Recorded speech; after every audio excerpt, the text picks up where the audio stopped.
Press the bell icon on the YouTube app to never miss a video from News Laundry. Hello and welcome to News Laundry Interviews. We have with us today Mohammad Ali. He's a journalist. He's worked with NDTV I think you've interned with NDTV, right? Interned with NDTV and And mostly then with the Hindu. You've been with the Hindu from 2012 to 2018, so that's your longest stint. You were a staff reporter with them. I also worked with, I started my career with this small niche website called twocircles.net. Yeah. Twocircles.net. I still read a bunch of stories from them. Your last full-time journalistic occupation was with the Hindu. And then after 2018, you left for Colombia, right? To study? Right. And now you're based in New York. And we're talking to you because of a recent long investigative piece that you've written for Wired. It's called The Rise of a Hindu Vigilante in the Age of WhatsApp and Modi. It tracks the life of, it's a lot of things, but essentially it tracks the life of this one Bajrang Dal activist, Vivek Premi, who shot to fame in 2015 for beating up a Muslim man on suspicion of cow slaughter. And you've kind of traced his rise from 2015 to today. You've spent about a year investigating the story, so we're going to jump right into the story. Earlier on in the story, you describe how this guy rises to fame. And I'm just going to read out a little bit from your story where you say you're describing the scene where he's basically trying to lynch this man. And you say that a large mob formed, smartphones at the ready, as Premi beat the man into semi-consciousness and flogged him with a belt for more than an hour. Cow killer, cow killer, cow killer. Premi shouted like a man possessed. Before long, the mob overflowed the banks of the physical marketplace as videos of Premi's public torture of Riaz went viral on WhatsApp and YouTube. Now, first things first, I want to know what struck you about Premi, particularly to want to meet him or to follow his story? Because you say in the story that you moved to New York, but you couldn't get this guy out of your head. So what was it about this guy or this situation that stuck with you for you to follow it as an investigative report? Well, I mean, I think it was sheer, the manner in which he rose, I think that's what struck the most. If you look at the Bajrang Dal cadre in UP, there are many people who are not ideologically that sincere. There are many people who are like a wheeler dealers. I know many Bajrang Dal activists who run, or at least used to run, beef industry as well. A meat industry. This guy is not one of them. If you look at his rise, he rose from his family is from RSS, semi-RSS background. Then he from the age of 10 and 12, he became active as a Bajrang Dal guy, and then the manner in which he did this, it was sheer ideological conviction behind that. So that struck me, and the fact that he rose to become the Bajrang Dal head of Shamli, and I knew that something, he can be an interesting character for me to look at the larger phenomena. He's currently with the BJP. Like his career culminated in getting a membership with the BJP, and he's heading there. He's heading the unit there. Yeah, he's the what they call in Hindi district Mahamantri. Okay. But he told me that he wants to contest elections in the coming assembly polls from Shamli. And I see him, if you ask me honestly, if the BJP wins next elections, I see him at least a minister of state, and I won't be surprised if he's a cabinet minister at the same time next 10 years. I really won't be, because he's extremely well placed, and it was as if the RSS has been grooming him. One very interesting thing is that RSS literally grooms people at the ground level.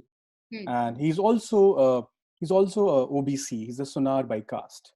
So that's also another project of the RSS for the larger Hinduization of OBC. that we can talk about, the caste angle, which many readers, including Sagar. I mean, I want to name him because I liked his Sagar criticism of it. Chaudhary, who's with the Sagar's, caravan. yeah. So he said that it's one of the best pieces on lynching, but the caste angle has been ignored. My point is that caste angle was very much there. I'd Caste included that angle in in the the sense piece. that he's an OBC. Sorry. Caste angle that he's an OBC. Yeah, not only that, the fact that in my piece, I must tell you that I submitted about 25,000 words piece. Okay.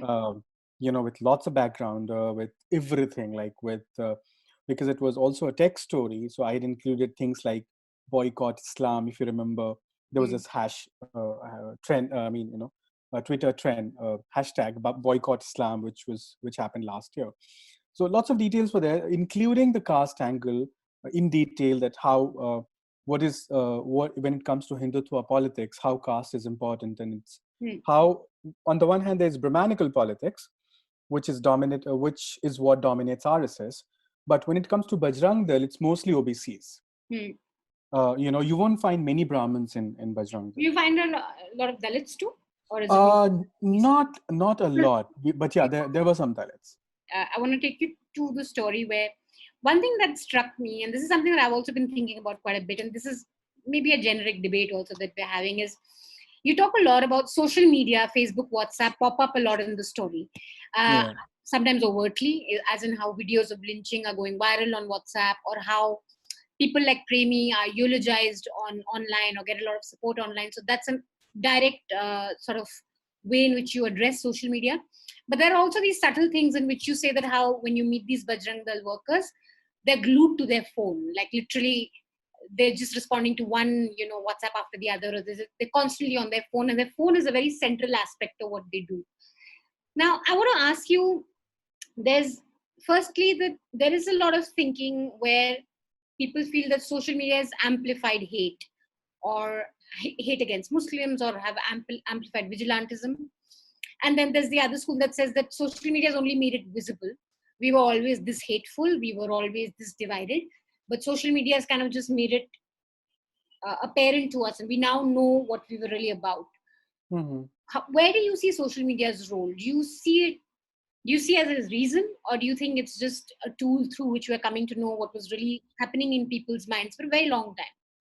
It's only got an outlet now.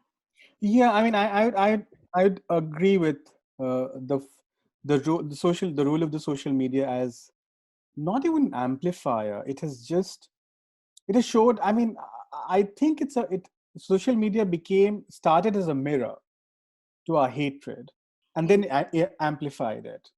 It's not that social media is the reason. It can't be the reason. I mean, it's absurd to say that social media is the reason why we see so much hatred. Social media has made it possible for the hatred to come out and to be manifested so easily, without any trick, without any sort of accountability, especially if you look at WhatsApp, because it's encrypted end to end. But social media has only, I think, made it easier for us to express our hatred. It has, I don't think any social media has any particularly greater role to play in the spread of hatred. When people talk about WhatsApp propaganda, for example, like you talk about this jihad flowchart that was circulating in order, that's also incidentally made it to Z News this year. I thought that was crazy. Yeah, that was crazy. I mean, I was like, this was a WhatsApp.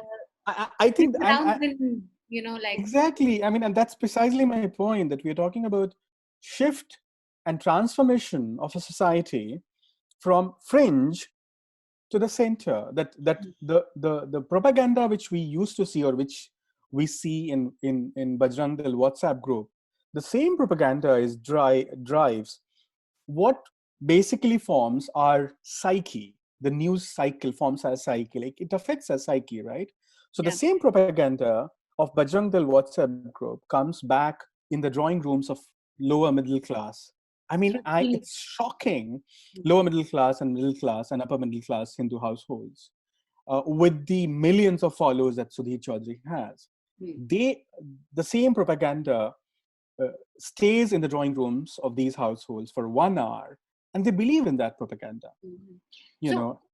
And that is shocking. Like, this there's the distance is not that much from the propaganda of Bajrang Dal WhatsApp group to our drawing room. How it's come to. So, I mean, what my point was that this sort of propaganda that you get on WhatsApp and that we are fed, and now we're being fed that through primetime television also, that's not really the reason for hate. You'd say that the hate has existed, the suspicion among communities has existed. This is kind of amplified it, made it okay.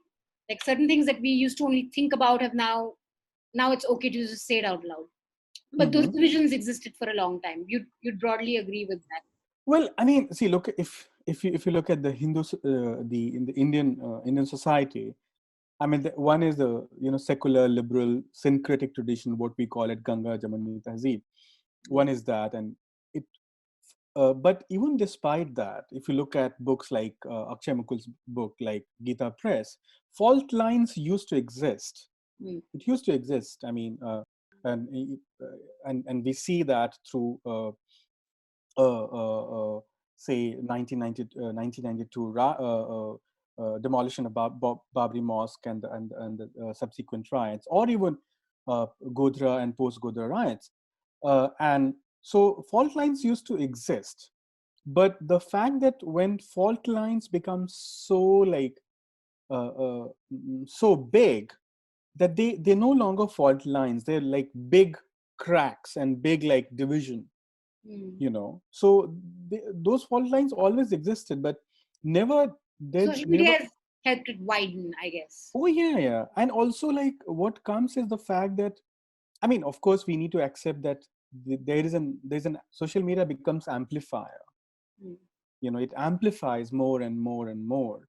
So there's this eco value of social media, and that somewhere is double-edged. Yeah, and you described it really well in the piece where after Premi's beating of Riaz goes viral and he goes to jail, and then the Home Ministry sends a radiogram saying that okay, they need to be released, these boys, and they get released. He comes back home. He's greeted like this hero. He comes back home and he sees that his phone is buzzing with notifications, and he's hailed as this Hindu king who's Hriday Samrat, almost Hindu warrior, Hindu Yoddha. And he told me that way he met Praveen Togadia, and Praveen Togadia asked him कि तुम्हारा नाम क्या है, and he's like Vivek Premi. He's like, तुम प्रेमी नहीं हो, तुम योद्धा हो. Yeah, that's the irony of his name. Premi who would have done this back in the 80s when there wasn't social media, he would have done something and maybe a few people would have kind of congratulated him, but he wouldn't have turned into this mass hero. And when you hear so many voices congratulating for what you do, I guess it kind of stays in your head and you just get more incentive to go down that path. So I'm guessing social media works as that cheerleader. That's true. But you have to remember that even before he became a hero, and that answers your question also, that why I chose him. Even he became a hero, even he became the district Bajrang Dal head. What was he? He was just a small, Shamli Bajrang Dal worker. But why would you think that Union Home Ministry will come after his rescue? That is the most crucial point. An unknown Bajrang Dal leader who was slapped with NSA, who was detained in the NSA, Modi government comes after his rescue. That is what is very crucial. Yeah, it's really. And social media comes later. Social media, he would not have existed only with social media. The fact is that he got the backing of the Hindu middle class. He got the backing of Modi government, and then comes social media. And he was rescued from jail. And you're right, way before he acquires any sort of fame or if he's even relevant to the politics of the area. But he's let out. So give us a little bit of a psychological profile of Premi, because I think in the media, we know of cow vigilantism. We know of boys who go around beating couples on Valentine's Day. We know of how they come after mixed couples. If a Muslim boy is in love with a Hindu girl, or a Hindu girl is in love with a Muslim boy, these groups that come in immediately, the whole love jihad thing. Right. And I think in popular media, we just have disdain towards these guys, and we just see them as figures, despicable figures worthy of hate, or we're like, who are these alien guys who are these guys? You've got to meet him. I think you met him for over a year, if I'm not mistaken. Yeah. I mean, I met him for the first time in November, I think November, December 2018. And then I continued to meet him till January. give us a psychological profile of this guy beyond, this Sanghi figure who should be hated by us. See, first of all, I want to not correct, but one of the major reasons for these, Bajrang Dal is no longer fringe, the way we see, but who are we? When you say we, it's liberal elite media, English speaking media. But the Hindi media doesn't look at them like fringe. They're very much as a moral arbiter of society, of the Hindu society. There was a time when Hindu society used to look at Bajrang Dal with suspicion as troublemakers, like 2 decades ago or a decade ago. When they used to be like, even a Hindu parent will ask the kid not to go and join these guys because these are troublemakers, and they get arrested and they get detained, and then and they are into illegal activities. Not anymore. They are the if you look at cow belt states like Uttar Pradesh, Madhya Pradesh, Rajasthan, they are the carriers of the Hindutva agenda locally.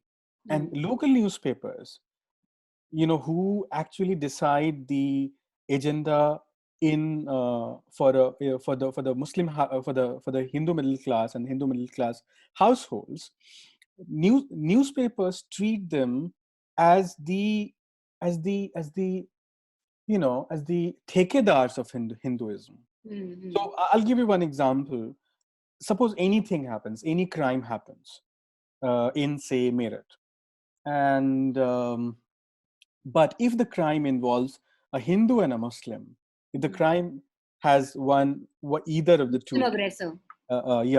So the Hindi newspaper will not only portray that as a Muslim aggressor, will put the headline, will put the name of the accused in the headline, but the local these guys are so well networked and well entrenched locally that the Dainik Jagran reporter will also call the Bajrang Dal guy, will ask for his quote, and not only that, they'll inform him that why don't you protest? And the Dainik Jagran photographer will go and click the picture, and that picture will be on the front page of that story, or wherever that story is of involving a Muslim guy as a accused or a criminal. There will be another bracket story which will have Bajrang Dal ne there's a very very famous term for eve teasers. Bajrang Dal ne Muslim shuhadon ke khilaf protest kiya, and wahan pe tasveer lagi rahegi. There will be a big picture. So these people are the carriers of Hindu agenda locally.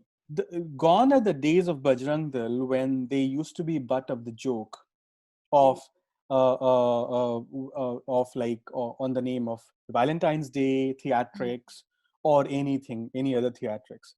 Those days are gone. And even Bajrang Dal doesn't do those things anymore. Vivek Premi said, no, hum nahi karenge ye sab, ye to jhoot moot ki baatein hain. So first of all, the profile of Bajrang Dal has evolved from, say, idiot theatrical guys, and who are far removed from reality of the Hindu middle class aspirations. They won't attack. They won't attack the idea of Day, for example. They most of them don't do anymore. Unless and until there's some some crazy filler. They'd wanna kind of Yeah. So, coming back to Premi, tell us a bit about this guy.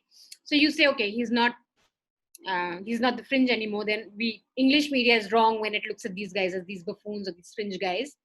But tell us about Premi. Give us a little bit about what the guy was all about, or stuff that didn't maybe make into the piece, since you wrote a long piece and it was edited. I want to know the motivations. So why does his first video where he's saying you're a cow killer, where does that come from? You said that some people are not ideologically aligned, so maybe they don't care so much for the cow, but they do it because it's a cause and it's good to sort of be seen as someone who's taking on cow smugglers. Right. He's someone who's entrenched, but where are the beliefs coming from? Or say his anger against mixed couples, for example, because that comes out quite openly in the piece, where he's very clear that Muslim men lure Hindu women and Yeah. allow them to, mix around. Yeah. So see, the thing is, we need to understand that there are not many people. Like, all Bajrang Dal cadre is not like Premi. Premi is like one central figure, and Yeah. one Premi is enough in one district Hmm. to mobilize and gravitate the entire Hindu youth towards him. Hmm. He has almost the status of a rock star, Hmm. already, even when before I met him, because the moment he was Modi government came to his rescue and withdrew NSA from him, he quickly became a rock star, you know.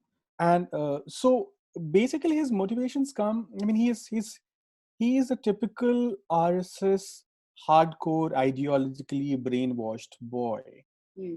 who is he's an a boy next door kind of person who lived in Shamli. And if you go to his house, there's a mosque nearby. Just Hmm. 2 buildings away from his house is a mosque, and in his lane, all the houses were belong to chudi harans, like this Muslim OBC class which sells bangles. Okay. You know, so he was born and brought up in a mixed locality. But I mean, later he boasts that he got all the Muslims. He bought houses from Muslims in his lane, and he sold, and he invited Hindus to live in his lane. He made sure that his lane was totally Hindu. Hmm. And he grew up with his grandfather, who was basically a Hindutva. He was an Arya Samaji as well as a Hindutva guy, and he grew up with him. His grandma was into RSS, as well as Arya Samaj, I think, or she was into RSS. So I mean, he grew up in the surrounding of a brainwashed history of a narrative which sees Muslims as enemies, not to be trustworthy. But tell me, how is this possible? I mean, this is quite fascinating, right? That uh, like you're living in a city where there is a possibility of a lot of interaction with Muslims, and Hmm. you see this especially in UP, where it is a mixed city, or it's a mixed village where there Right. are Muslims and there are Hindus, and yet Hmm. there's so much. And I think it's both ways. I think both communities are kind of suspicious of each other. Or I'm just wondering that if this whole Ganga Jamuna Tehzeeb that we talk about, or we talk Yeah, about yeah, Mile Sur Mera Tumhara type, yeah, secularism. yeah, yeah. But when you go on ground, you see that communities have been living alongside each other for years, maybe centuries. Right. They're deeply suspicious of each other. And why? How does that play out? I mean, what do you see in your ground reports when you go to these villages or cities? How is that possible that these two communities who've been living together just manage to, you know, be suspicious of Yeah. each other, or See, the don't? thing is, Ganga Jamuni Tanzim doesn't exist anymore. I mean, that's one.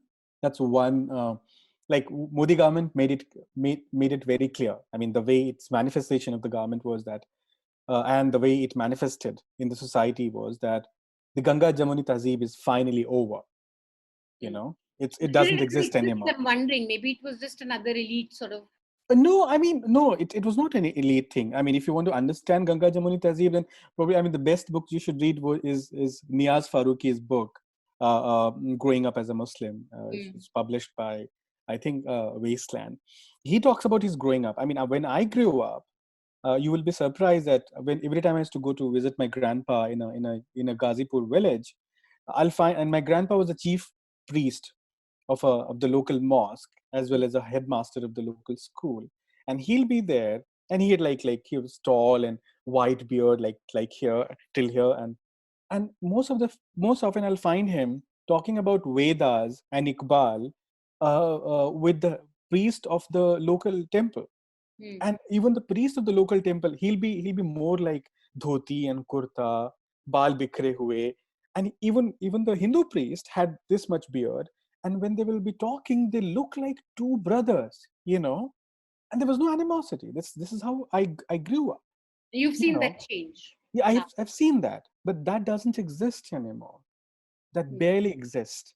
So see, the RSS propaganda has been working for long.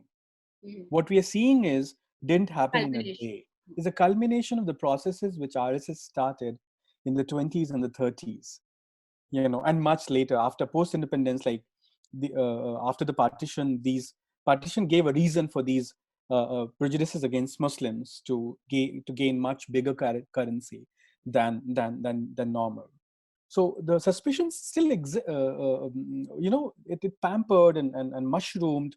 Uh, because the propaganda of Muslim as a cow slaughterer, Muslim as a love jihadi, Muslim as anti-Hindu, as someone who wants to who hates Hindus and who wants to harm Hindu causes and Hindu belief. These propaganda have been existed for quite long now in nook and corner of the country, thanks to RSS propaganda. And anyone, I mean, I still remember I used to, while studying at Delhi University, I used to live in one small apartment in Munirka, and there was this guy called Tripathi ji, and he look me with suspicious eyes, and he will come in my room and he'll talk about how Hindus and Muslims are different. And I was barely any ideologically, I was an idiot. I didn't know anything. It was my first year of English honors. And I would wonder why he's talking like that. Because I grew up Hindus as Hindu friends, as this priest coming in my veranda and talking and having endless cups of tea and talking about Vedas and everything. And I would keep on telling him ki no, and he was like, no, Muslim biryani khate hain or Hindus meat nahi khate. But later I got to know that he came from the RSS family background. Okay. So and Premi comes from a similar background, who believed in those things, and he started acting like a kid. If you remember in the story, I mentioned that he as a kid, his job used to be to make sure that there's no the Muslims don't dominate in the local booth. Muslims don't outnumber Hindu voters. Yeah, when there's a voting happening, make sure that Muslims don't outnumber. Exactly, and these suspicions have been highlighted and have been actually have been festered because of Hindi newspapers, because of propaganda newspapers. See a lot of role. You see a lot of role of the press in this. Vernacular press is, we have no idea the extent to which vernacular press forms a psyche of the Hindu middle class, in cow belt. They grow up. They have grown up on Dainik Jagaran. They have grown up on Hindi newspapers. So these newspapers and the manner in which they carry stories basically forms their psyche, and if you and there are plenty of examples of Dainik Jagaran. I think the most famous one is probably the Kathua one in recent times, where they published fake news. Kathua you're talking about Kathua, that's a national story. You go to every region, because I was based in Meerut, I used to read 3 newspapers, and not only hard copy, but also there are 10 editions, because I had to check, keep a check on, keep an eye on what's happening in entire Western UP. I used to read Agra edition, Agra, Muzaffarnagar and nearby. In every edition, there will be 3 kinds of stories, which will be there has to be 3 stories. One, Muslim boy attacking the Asmita of a Hindu woman, with the names and titles. Muslim as a cow slaughterers, Muslims as Eve teasers, Muslims as attacking Muslims, or and there this fight over loudspeaker, or of a mosque or a temple, So the projection of a Muslim as someone who cannot be trusted, as someone who is anti-Hindu, as someone who is not a nationalist, and someone who is backward, and typical stories of Muslim, marrying 4 times, and Muslim having 12 kids, fake stories like that, you'll find that. So over a period of time, and this didn't happen in 1 year, 2 year, I think it happened over a period of 5 or 6 decades, that a Hindu kid who grows up and who reads Dainik Jagaran or Amar Ujala or Hindustan or Hindi newspapers, who carry Islamophobia, they peddle Islamophobia. I'm sorry to say, but I call them peddlers of Islamophobia on daily basis. And these are, if you look at the stories, they're shocking. The national stories happen once in a while, but the way they carry these Islamophobic propaganda at local level is beyond shocking. That's what damages the perception of a Muslim in a Hindu mind.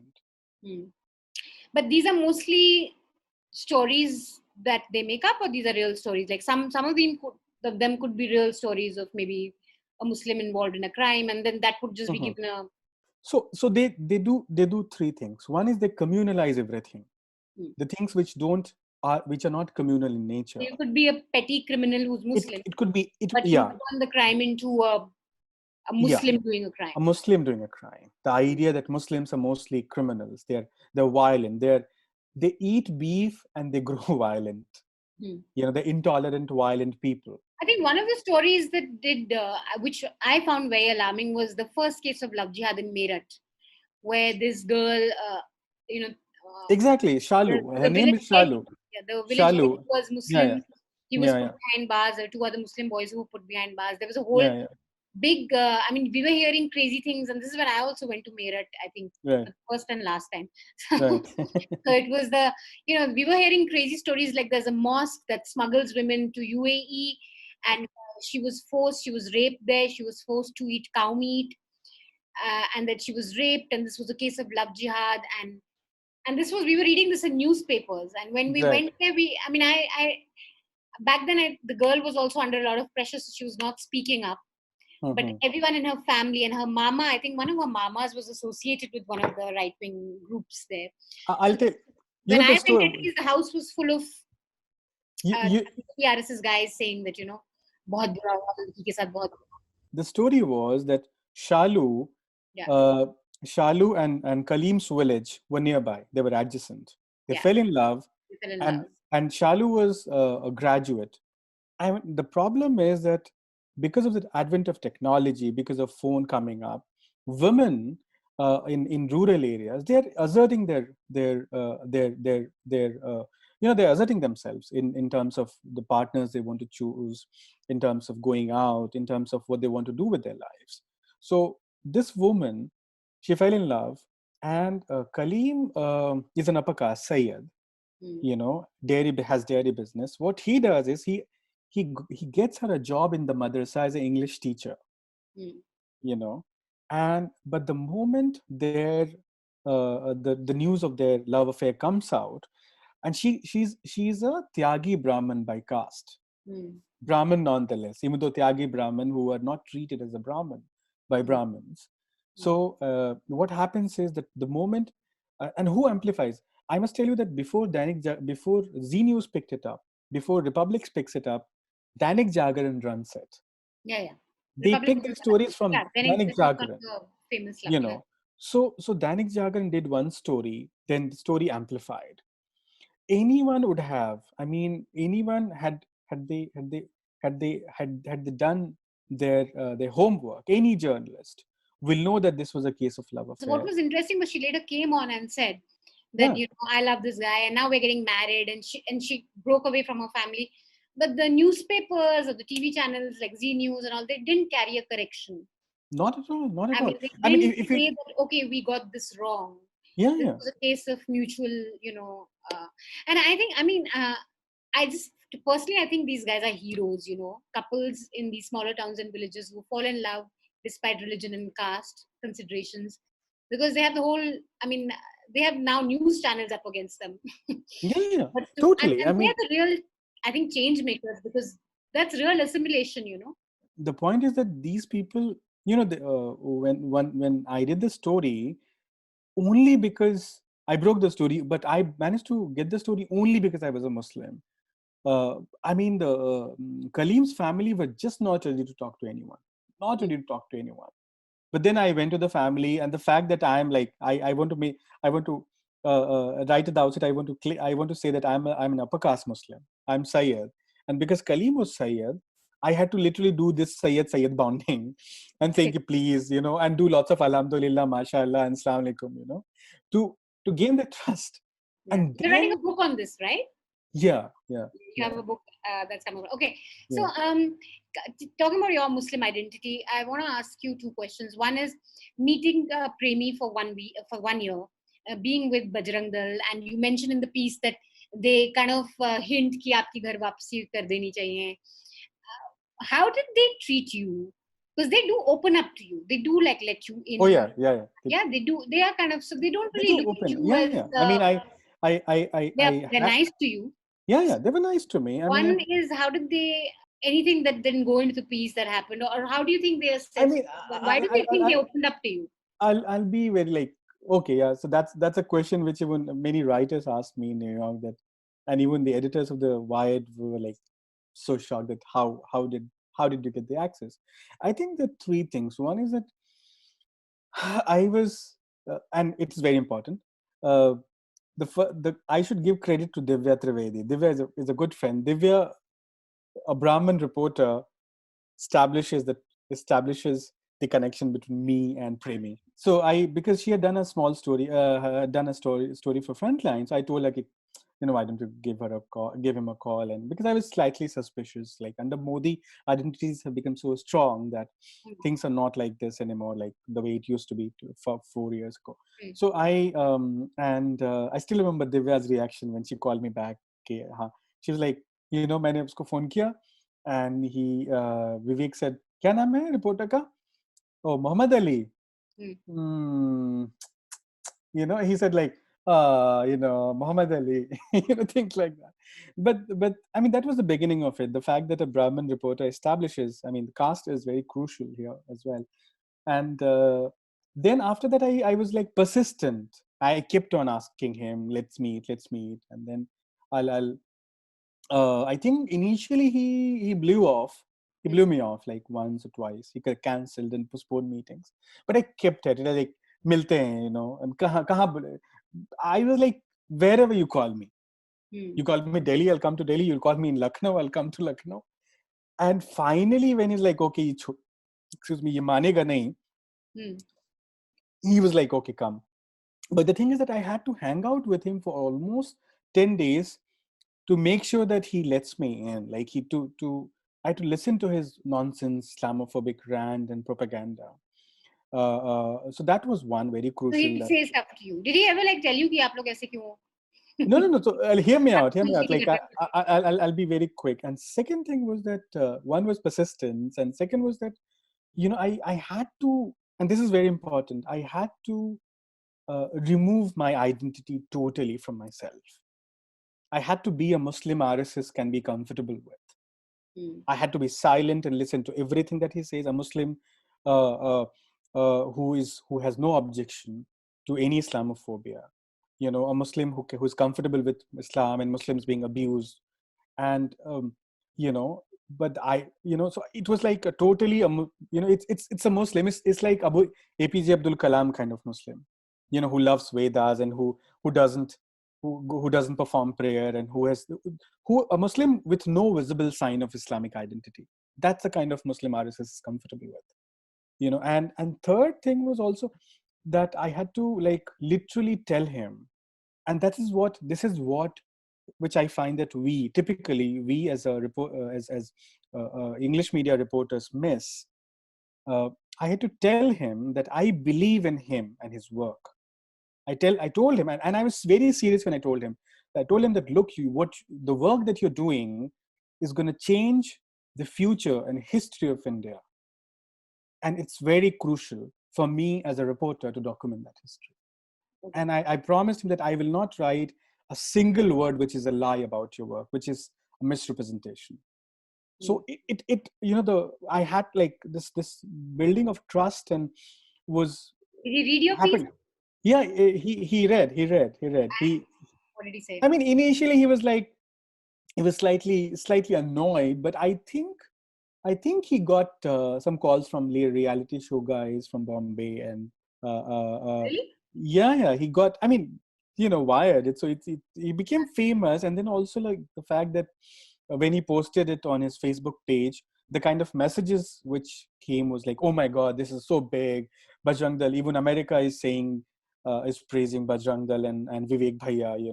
So he got lots of praises for that profile. So your piece, I mean, to be fair, I do think that your piece is not very judgmental. I mean, it's you just not. tell us who he is. You're not exactly really telling us how to think about him.